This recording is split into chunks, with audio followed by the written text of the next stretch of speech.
Hello and welcome to the Mal and Johnny Show. Johnny Tudor's going back out on the road. He's dusting off an old show and he's taking it to Dinas Powys. Tell us all about it, Johnny. What's the show called? It's called Give Me the Moonlight. It's the life and times of Mr. Frankie Vaughan. Wow. No, it's not just a lookalike show. It's a proper show about his life. We narrate the story, how he started, goes right through it, and all the stories punctuated with all his hits. And of course, he had 30 chart entries. Goodness me. And it's a show that you've done in the past. So you, as I say, dusting it off and getting it ready for this special sort of, is it going to be a one-off or are you going to take it on tour? Well, no, it's just a one-off at the moment. I mean, I toured it before, went all over the country with it, and it did very well. And I put it to bed like about 8 years ago now. And I got a call for this Dinas Powys Music Festival. Would they like me to do that as part of the festival? Because there's things happening every night, Yeah, brilliant. So I said I would do it. So I brushed off the top hat and the stick. Yeah. And the kick, and I shall do it. Where's it taking place, just so people know straight away? It's in Dinas Powys in the parish hall. Lovely. And it's great because it's all set up. The sound's all set up for me. Lights set up. I'm going to take anything in. Brilliant. It's all been done. Because there's something going on there every night, you see, every day. Great. So we're doing it on the 9th, at 2 o'clock in the afternoon. Oh, that's a good time as well because, you can get it done, have maybe a spot of lunch or go out for tea afterwards. So it's Yeah, and then you got all young codgers like me will turn up. Oh, right. So that's the show. You've done it before. Now, how did you put it together? Because you always used to do a bit of Frankie Vaughan in your act, didn't you? When you were doing the cruises and clubs. When I was a kid and I had black hair, I used to look very much like him. And I sometimes look at myself, my old pictures, and I would look very much like him. So I used to do an impression in my act, They used to call me the young Frankie in those days. Yeah. It's probably the old Frankie, So anyway, it was years ago, and when he died, because I'd met him a couple of times, he's a hell of a nice chap. I met him when I was doing my tour of Africa, and he was doing the same tour, but a week in front of me. Right. So we ended up in Johannesburg Airport at the same day to catch the same flight back. Right? And Alban was with me, and anyway, we wanted to get some duty free. I was overawed. This is my idol you're talking about since I was a junior, and there he is in the airport, and I wanted to get some duty free. He said, "Go on, John, I'll mind your bags." I thought, this is great. My idol's minding my bag. So we get on the plane, and then I'm sitting next to a girl called Lindsay Lamb, and she was what was the cricketer called? Something Lamb. Oh yeah, Alan Lamb. Alan Lamb. It was Alan Lamb's wife, and she was going back to England to see Alan Lamb. And anyway, I wasn't in steerage. I was in business class. Oh, but Frank, of course, was up first class. So I get a message from the girl, comes down and said, "Frankie would like you to go and have a cup of tea with him. So it'd be okay if you want to go up first class." I said, "Oh, thank you very much." So up I go. He says, "I've squared it with him, John. You can stay here all the way." I mean, what a lovely bloke. Fantastic. Anyway, so getting back to how I did the story. So when he died, I thought we should do a tribute to this man because they don't play his records anymore. And he had such a lot of hits. He had like 30 chart entries, a couple of number ones. So I thought, well, we should do a show about him. So I met a bloke on a ship. He was an author. What was his name? Jewish gentleman. And his son is now a big writer as well. Anyway, long story short, he sent me a lot of bump about him, about his life. So I sat down and I wrote a whole story about him, a bit like I don't know what you call it really, like a biog really. Yeah. And I thought, we'll do this. And I got a producer involved, a fellow called Peter Lee, who did it for me originally. And we toured it all over the country. We went to Leeds, Manchester, Birmingham, everywhere you can think of, we did it. And we did really well with it. Right. And I ended up, last one I did was in Porthcawl in the Grand. It's not the Grand, there it is. The Pavilion, Grand Pavilion. The Grand Pavilion, yeah. So that's the last one we did in this down in this area. And I put it to bed. And now they've asked me to do it again, so I've got to relearn it all. All the songs, all the patter. All right, so the story of Frankie Vaughan then, Johnny. Is it a rags to riches story? Is it an ordinary bloke? Was he born to a family of entertainers? Tell us the story. No, he's a real rags to riches, really. His grandmother was a Russian Jewish immigrant. Right. And he was born in Leeds, but born in Liverpool, but brought up in Leeds. And he was a bit of a tearaway as a kid. And it was the boys' clubs that saved him. So when he became famous, he used to give lots of money to the boys' clubs. So he thought it helped kids of his age, and he was very magnanimous in that way. So he had to come up the hard way. Really, he did auditions and this, that, and the other, and he auditioned for Huey Green's radio version of Opportunity Knocks. So we got something in common because I won the TV version, didn't I?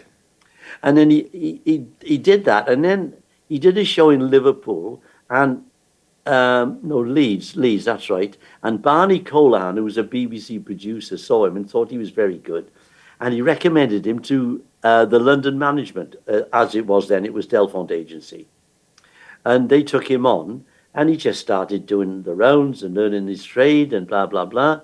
He got into recording when he was in 1954, I think he started. But, he had to work his way up from nothing, really, just for a poor Jewish family. Yeah. A bit like a New York story, really. Poor Jewish family, and now he's a big star. Yeah. and a massive star at that. I mean, one of the biggest stars in his generation, I suppose.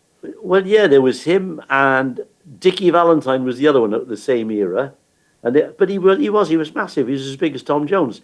And what makes I don't understand is, they don't pay his records anymore, and he was a good singer. He had some great records. Tower of Strength, Garden of Eden, both number ones. Mm-hmm. Yeah, and I think Tower of Strength was written by Burt Bacharach. Really? Oh. Yeah. Wow, If I were a Tower of Strength, I'd walk away, So, but he had lots of them, and he had Give Me the Moonlight was his biggie. Yes. He found this, he was on tour, right, and he finds this old bit of a battered copy in a music shop somewhere. And he thought, I'd quite like this tune. And there was an old entertainer, I don't know, well, you won't remember her probably, called Hetty King. She was a male impersonator, this woman. Right. And she taught him a hat and cane routine. You used to have the top hat and the skid stick. Yes. So he works this routine with Give Me the Moonlight, and he recorded it, and it became a big hit. Yeah. And you're right, it wasn't just the song and the voice, no. It was the routine, because even now I think of Frankie Vaughan, I think him kicking his leg, I give the rest to me. That's it, yeah, with the top hat on and the kick. It's like, he was something else. He was very slick, and he was always very smart, beautiful suits he used to wear, Yeah, a good-looking fella as well. Very good, look like me. Look like Johnny Tudor.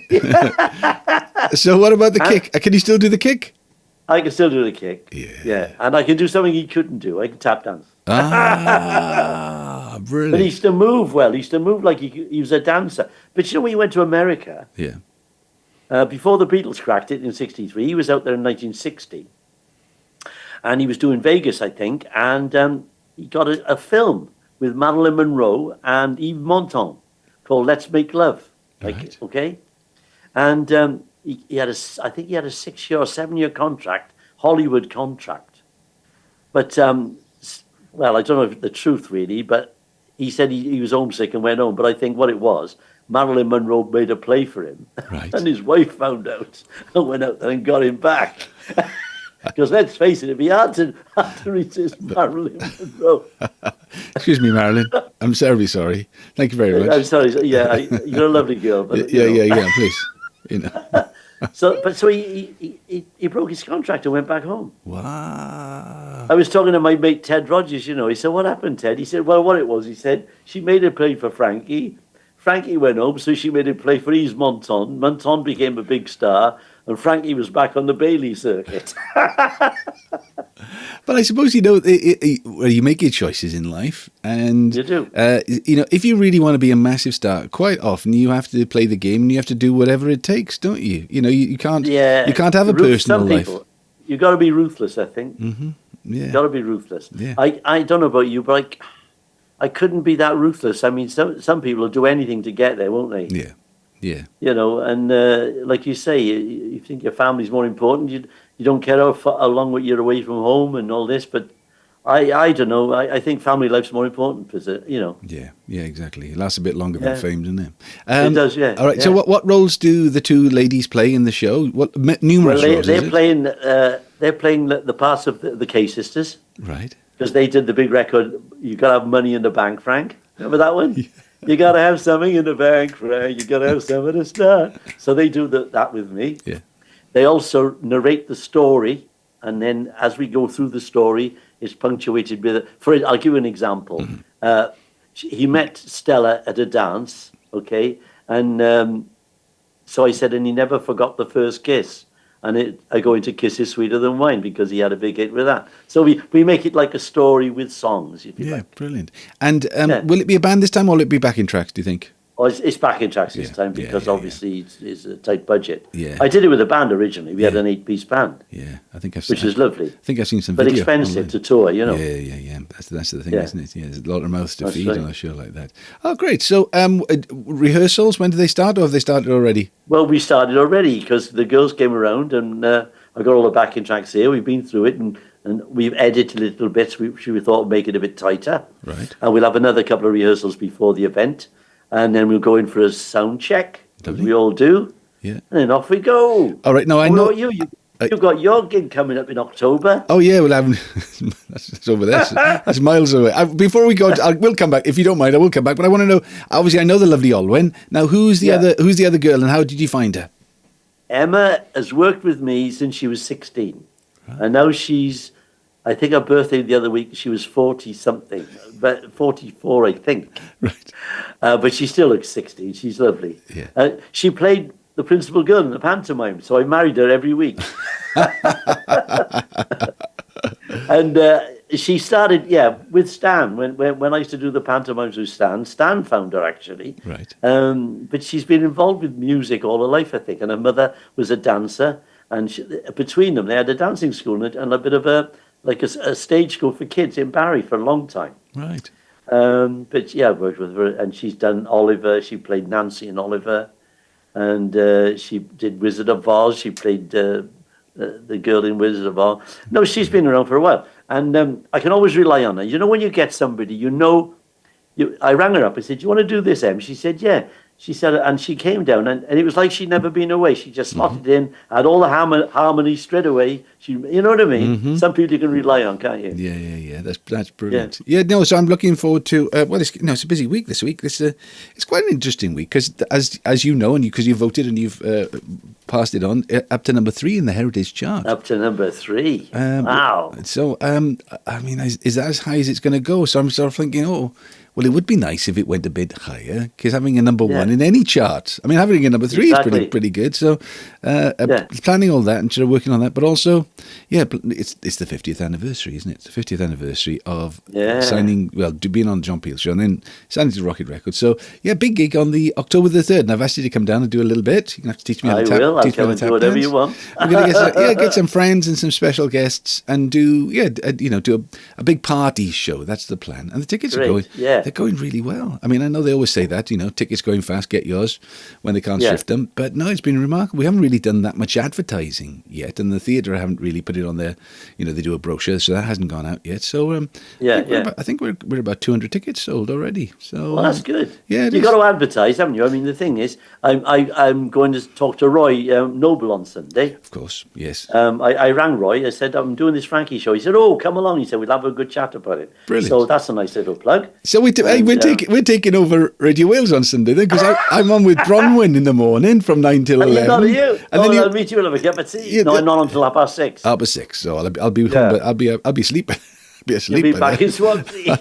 I'd rather be cocoa. I'd be in my slippers. Rhyme rock and roll.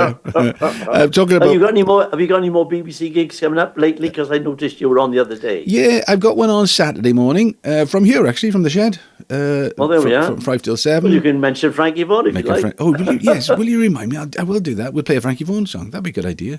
Find a Frankie Vaughan song. Yeah. The thing is, I think we're both. We're both a bit tired, aren't we? Because it's Easter holidays and the grandchildren are around. I tell you what, I sometimes think, why do we do this? Is it ego or what? I don't know. It's just you can't give up. Can't give up, can't stop. But it's been never give in. As Win Calvin. Oh, did you see the tribute to Win? When I went to that lunch in London, the Win Calvin tribute, they put it on Facebook, and it's the whole tribute. It's got Paul O'Grady's talking, and what's the famous Ian actor McKellen. now playing? Ian McKellen. Yeah, McKellen. He's given a speech, and they put it on YouTube. Oh wow! Well, I'll send it to you, and if you want to, yeah, it'd be nice to see that. It'd be nice you'll to enjoy it. because Yeah. we loved Win, didn't we? And we appreciated him, for the talent he was and for the star that he was as well. And it's good to see his memory being honoured as well. Well, we were blessed, mate. We were blessed. Do you know? I always say it all the time. I said, as Win Calvin would say, I'm not lucky. I am blessed. Okay, if you want to get any tickets left for this gig at the... Oh, there's tickets, yeah. Let me see if I can, where to get them from. I think you've got to go on their website, I think, or there's a phone number as well. Hang on. It's Dinas Powys, isn't it? It's the Dinas Powys. Dinas Powys, yeah. Let me just find it. I got it on a picture somewhere. Good stuff. So, where's it gone? Where's my picture's gone? I got this new phone, see, right, Mal, and it's murder to find out where everything is. Yeah. Right, here we go. There it is. All right, do you want to hold it up the cameraman? Hold it up the camera so we can all see it. Right, let's have a look. Give Me the Moonlight, starring Johnny Tudor. Up a little bit higher, Tuesday the 9th of May, 2023, 2 p.m. Tickets £10. That's very reasonable. Parish Hall, Dinas Powys. So if you do that, if you look for Parish Hall in Dinas Powys and Give Me the Moonlight. Nice picture of you, Johnny, as well. Yeah, or you can ring the phone number. I don't know if there's a phone number on there. Right. Might be. Well, it's going to be great. It's going to be great. Anyway, I'll advertise it properly later. Fantastic. So we got a couple of weeks to get our tickets. Excellent. Yeah. Excellent. All right. Well, look. Book now to avoid disappointment. That's what they used to say in the old days. Oh, great. Well, actually, though, Mal, it's great that we can still do it. That's the main thing. Absolutely. You know what I don't like is when people keep going and they can't do it. Yeah. Some people should give up when they're ready. Before the voice goes. I've always said to Owen, if I start getting a wobble in the voice, you've got to tell me. I'm not going to do it and look stupid. Yeah. What else are you going to do, though? You can't stop. You can tap dance. Tap dance in silence. You could be a mime. You could be a tap dancing mime if your voice goes. I have to write another book. Marcel Marceau, The Tap Dance Years. Starring Johnny. Anyway, that's a long way. Walking in the Wind. Or was it somebody said, I've just made a new album. It's called Marcel Marceau, Walking in the Wind. I think it was Robin Williams said that. Well, that's going to be years to come before you stop singing as well as tap dancing. So make sure you get tickets to Johnny's show at the Dinas Powys Parish Hall. That's going to be great. Johnny, have a great time with the grandchildren. I hope the rehearsals go well, and I'll see you soon. Okay, and I hope you're not worn out with yours. No, exhausted.